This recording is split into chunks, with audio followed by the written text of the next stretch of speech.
Blood relation એટલે કે લોહી પીવાના સંબંધો. 8-10 પ્રશ્નો ગણીએ લોહી પીવાના, એટલે આપણે આજનો પ્રોગ્રામ ફિનિશ કરી અને પછી ઘેર જઈએ બધા. તમે તો ઘેર જ છો, હું ઘેર છું. પી નો પતિ બી છે, રાઈટ? તમને યાદ હોય તો, એટલે તમે ગણ્યા હશો, ભણ્યા હશો, ઓલરેડી આ ચેપ્ટર શીખ્યા હશો, તો આવી કંઈક આકૃતિ બનાવતા તમને આવડતું હોવું જોઈએ કે પી નો પતિ બી છે, તો આ પી છે, પી નો પતિ બી છે, બી પતિ ગયેલો પતિ છે, એટલે એને આપણે પ્લસ કરીને દર્શાવીએ. અને પી આ જો પતિ છે તો આ પછી એના ઘેરથી જ હોય, અને આ બંને હસબન્ડ વાઈફ છે, એટલે બંને વચ્ચે આવી રીતે કંઈક કરી અને છેડાછેડી બાંધી દઈશું આપણે. આગળ વધીએ. ક્યુ એ ઈ નો એકમાત્ર પૌત્ર છે, તો ઈ અને ક્યુ વિશે અહીંયા ક્યાંય વાત નથી કરી, એટલે આ સ્ટેટમેન્ટને હાલ આપણે હોલ્ડ પર રાખી દઈએ. આગળ વધો. ડી ની પત્ની એ કોણ? તો કે ઈ. એની અહીંયા ક્યાંય વાત નથી કરી, તો એને હોલ્ડ પર રાખો. ઈ એ ડી ની પત્ની છે, અને એટલે કોની વાત કરે? તો કે ઈ ની વાત કરે છે. ઈ એ પી ની સાસુ છે. પી ની સાસુ હોય તો મતલબ શું થાય? પી ના હસબન્ડની, પતિ ગયેલા પતિની મમ્મી હોય. કોણ? તો કે ઈ. ઈ કોણ છે? મમ્મી. કોની? બી ની. કેમ? તો કે પી ની હાહુ છે, તો પી ની હાહુ એટલે પી ના હસબન્ડની મમ્મી થઈ, તો પી ની સાસુ છે. અને ઈ એ ડી ની પત્ની છે. ઈ એ પત્ની છે કોની? ડી ની. તો ડી એનો પતિ હોય અને આ બંને હસબન્ડ વાઈફ હોય.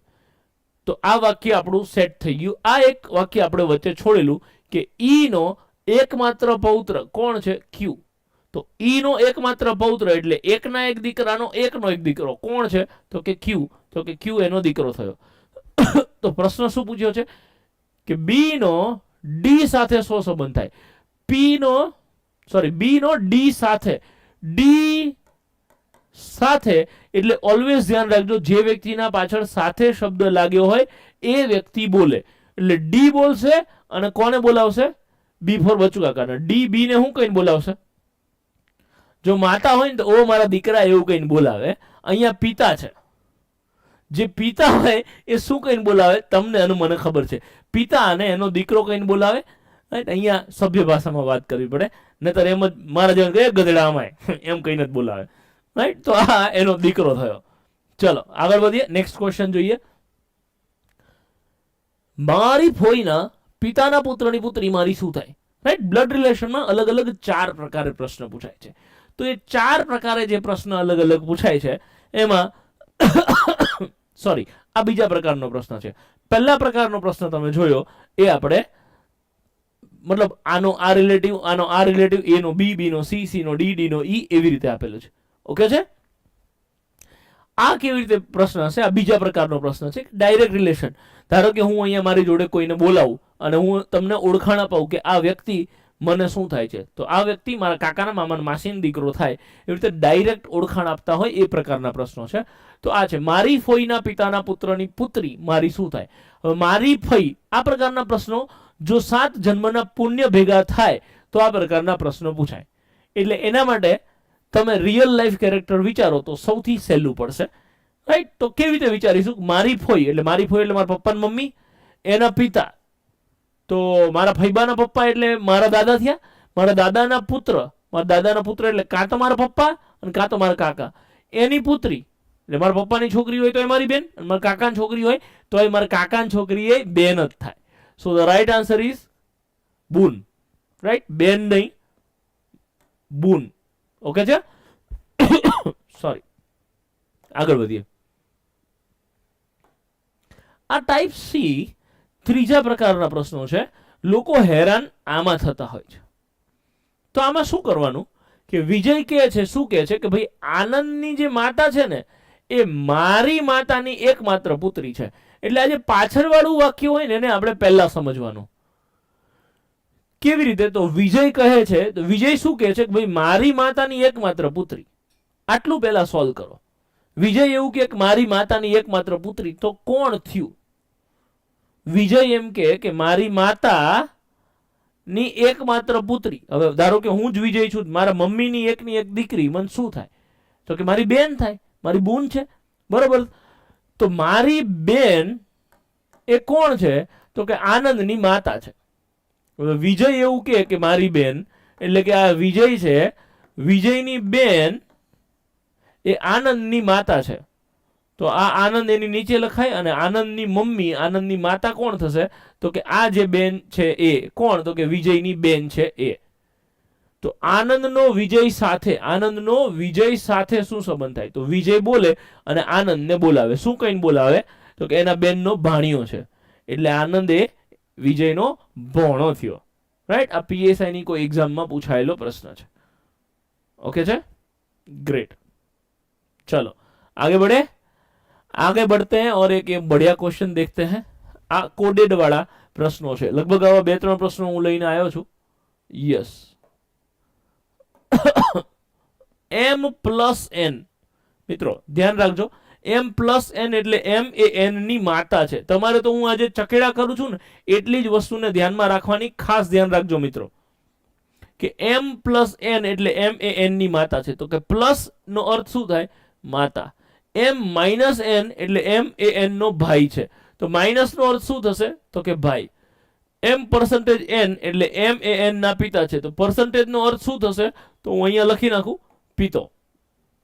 અને m ફુદેડી n એટલે m એ n ની બૂન છે. તો ફુદેડી એટલે શું થશે? તો કે બેન થશે. તો નીચેનામાંથી કયો વિકલ્પ બતાવે છે કે p એ q ના મામા છે? ગાઈસ ખાસ ધ્યાન રાખજો, લાખ રૂપિયાની એક ટ્રીક બતાવવા જઈ રહ્યો છું, અને હવે પછી બધા આવી રીતે ભણાવશે. જોજો, p એ q ના મામા છે. તો અહીંયા q નો મામો કોણ થયો? p. p એ મામો છે, સમજો. p શું થયો? મામા છે. તો p મામો, હું કોઈનો મામો હોઉં તો હું પુરુષ હોય તો જ કોકનો મામો થઈ શકું. હું સ્ત્રી હોઉં તો કોક મન મામા કહીને કેવી રીતે બોલાવે? મને કોક મામું બનાવી શકે, પણ મને કોઈ મામું કહી ના શકે ને. સમજો છો? તો p એ પુરુષ કેરેક્ટર છે. આ ઓલવેઝ ધ્યાન રાખજો, પહેલી વાત. બીજી વસ્તુ શું ધ્યાનમાં રાખવાની છે? તો કે તમે એક વસ્તુ ઓલવેઝ ધ્યાન રાખજો કે આ જે નિશાની છે ને બતાવે છે ને તમને, આ નિશાની એ હંમેશા આગળવાળા કેરેક્ટરની નિશાની બતાવે છે. તો અહીંયા આ p છે, તો p નું આગળવાળું આ પ્લસ છે એ p ની નિશાની બતાવે છે. તો પ્લસ એટલે શું છે? તમે જુઓ, પ્લસ એટલે માતા. તો આ પ્લસ એટલે માતા છે. કોણ છે? p માતા છે. હવે p કોકની માતા હોય તો p કોઈનો મામો હોઈ શકે? તો કે કોઈ દી ના હોઈ શકે, એટલે આ જવાબ ના હોય. પછી તો કે પછી અહીંયા જુઓ p માઇનસ. તો માઇનસ એટલે શું છે? તો કે માઇનસ એટલે માઇનસ નો અર્થ થાય ભાઈ. હવે p માઇનસ એટલે કોકનો ભાઈ છે, તો આ એનો મામો હોઈ શકે, એટલે ઓપ્શન સી જવાબ હોઈ શકે છે. અને નેક્સ્ટ જુઓ તમે, આ p છે તો p ની પાછળ કોઈ નિશાની છે? તો કે p ની પાછળ કોઈ નિશાની જ નથી. તો p એ પુરુષ છે કે સ્ત્રી છે? ખબર જ નહીં પડે. તો જો અહીંયા પુરુષ કે સ્ત્રી નક્કી જ નથી થતું, તો પછી એ કોકનો મામો છે કેમ ખબર પડશે? તો કે નહીં ખબર પડે. અને સેમ એવી રીતે અહીંયા p છે, p પુરુષ છે કે સ્ત્રી છે એની નિશાનીથી તો બતાવ્યું જ નથી, એટલે p પુરુષ છે કે સ્ત્રી એ ખબર નહીં પડે, એટલે આ ઓપ્શનમાં ના હોય, એટલે option she is the right answer. જો આવા બે ઓપ્શન આવતા હોય તો તમારે કોઈ એકમાં આકૃતિ બનાવવી પડશે, બાકી પ્રોગ્રામ પૂરો.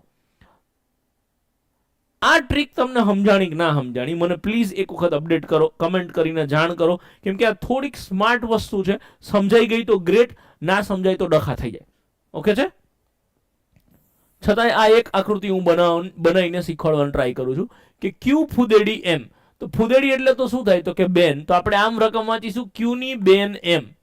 આ q છે, આ q ની બેન કોણ છે? m. તો આ બેન થઈ. તો q પુરુષ છે કે સ્ત્રી ખબર ના પડે. પછી કીધું m+n એટલે પ્લસ એટલે શું થાય? માતા. m ની માતા n. તો m ની માતા કોણ થશે? n. n શું થશે? તો કે માતા થશે. અને n - p. તો n નો ભાઈ કોણ છે? p. તો n નો ભાઈ થશે કોણ? p. તો કે p ભાઈ છે. હવે પ્રશ્ન શું પૂછ્યો છે કે q ના મામા p. q બોલે અને p ને મામા કહીને બોલાવે. તો કે હા, q ની મમ્મીનો ભાઈ p છે. આ બરોબર, પણ મેં હમણાં જે ટ્રીક બતાવી એ તમને ખબર પડી હશે. ઓકે, બધા કહે છે સમજાઈ ગયું, સુપર, મજા આવી, યસ સર. આવી રીતે પહેલી વાર ખબર પડી, ઓસમ સર, એકદમ જોરદાર, સમજાઈ ગઈ. વન્સ અગેન, ડખા નહીં થાય, સમજાઈ ગયું. ઓકે, એકવાર રિવાઇઝ. ચલો એક વખત રિવાઇઝ કરીને સમજાવવાનો ટ્રાય કરું. રિવાઇઝ કરીને સમજાવું. એક વસ્તુ ઓલવેઝ ધ્યાન રાખજો, હું એવું કહેવા માંગુ છું, p એ q ના મામા છે એવું સાબિત કરવાનું છે. તો મામો હંમેશા શું હોય? પુરુષ હોય. અને એક બીજી વસ્તુ સમજો કે તમને આ જે સિમ્બોલ જે કોડિંગ બનાવ્યું છે કે ક્યુ માઇનસ એન પ્લસ એમ, તો આ જે સિમ્બોલ બતાવે છે ને એ એના આગળવાળાનો સિમ્બોલ બતાવે છે કે આ ક્યુ છે તે પુરુષ છે કે સ્ત્રી અહીંથી ખબર પડશે, એન પુરુષ છે કે સ્ત્રી અહીંથી ખબર પડશે, એમ પુરુષ છે કે સ્ત્રી અહીંથી ખબર પડશે, પણ અહીંયા તો કંઈ આપ્યું જ નથી તો ખબર જ નહીં પડે. એટલે કોઈ વ્યક્તિ છેલ્લે આપ્યો છે ને તો એ પુરુષ છે કે સ્ત્રી ખબર જ નહીં પડે. એ વાત અલગ છે કે અહીંયા આગળનો જે સિમ્બોલ છે એ પતિ પત્ની એવો સિમ્બોલ એવો સંબંધ આપેલો હોય તો ખબર પડી જાય. બટ ઇન ધીસ કેસ શું થશે કે આ છેલ્લે પી છે તો પુરુષ છે કે સ્ત્રી ખબર જ નહીં પડે, તો પુરુષ સ્ત્રી ખબર જ નથી તો મામા છે કે મામી એ જ ખબર નહીં પડે. આ જવાબ ના હોય, આ જવાબ ના હોય.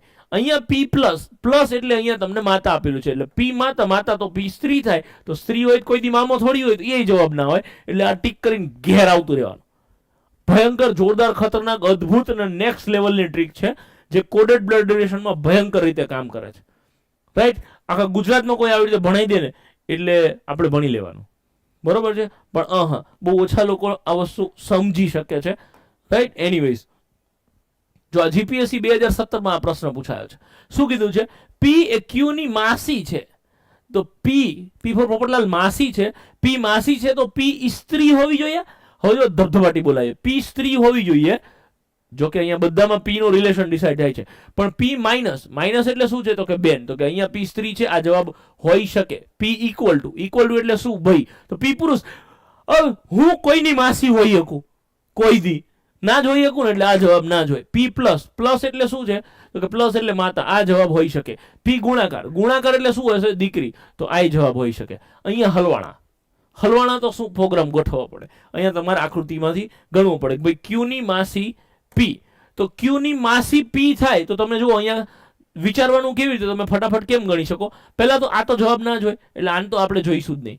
ક્યુ ની માસી પી તો ક્યુ ની મમ્મી અને એની બેન એવી રીતે હોય તો જ અહીંયા પી માસી થશે. તો એની માતા અને બેન, તો પ્લસ એટલે માતા થતું હોય અને માઇનસ એટલે બૂન થતું હોય એવો જવાબ આવે. એટલે આપણે તો એવી રીતે જોવાનું કે આ બાજુ માતા અને આ બાજુ બેન થતી હોય છે. માતા ક્યાં છે? આ રહી માતા એટલે પ્લસ, તો કે પાછળ પ્લસ હોવું જોઈએ, અને બેન, બેન એટલે માઇનસ, તો માઇનસ થાય છે તો કે હા ભાઈ અહીંયા થાય છે, તો આ જ જવાબ હશે. આ જવાબ નહીં હોય. તમારે આકૃતિ બનાવીને ચેક કરવું હોય તો કરી શકો. ધારો કે આકૃતિ બનાવવી હોય તો કેવી રીતે બને, તો ક્યુ પ્લસ આર, તો પ્લસ એટલે શું છે માતા, ક્યુ ની માતા આર, આ ક્યુ છે, ક્યુ ની માતા કોણ છે તો કે આર, આર માઇનસ પી, માઇનસ એટલે શું છે બેન, આર ની બેન પી. હવે જુઓ ક્યુ ની માસી પી, તો ક્યુ ની માસી પી થાય છે તો કે હા ભાઈ થાય છે. ઓપ્શન એ માં જ મને જવાબ મળી ગયો. ઓકે છે, ગ્રેટ.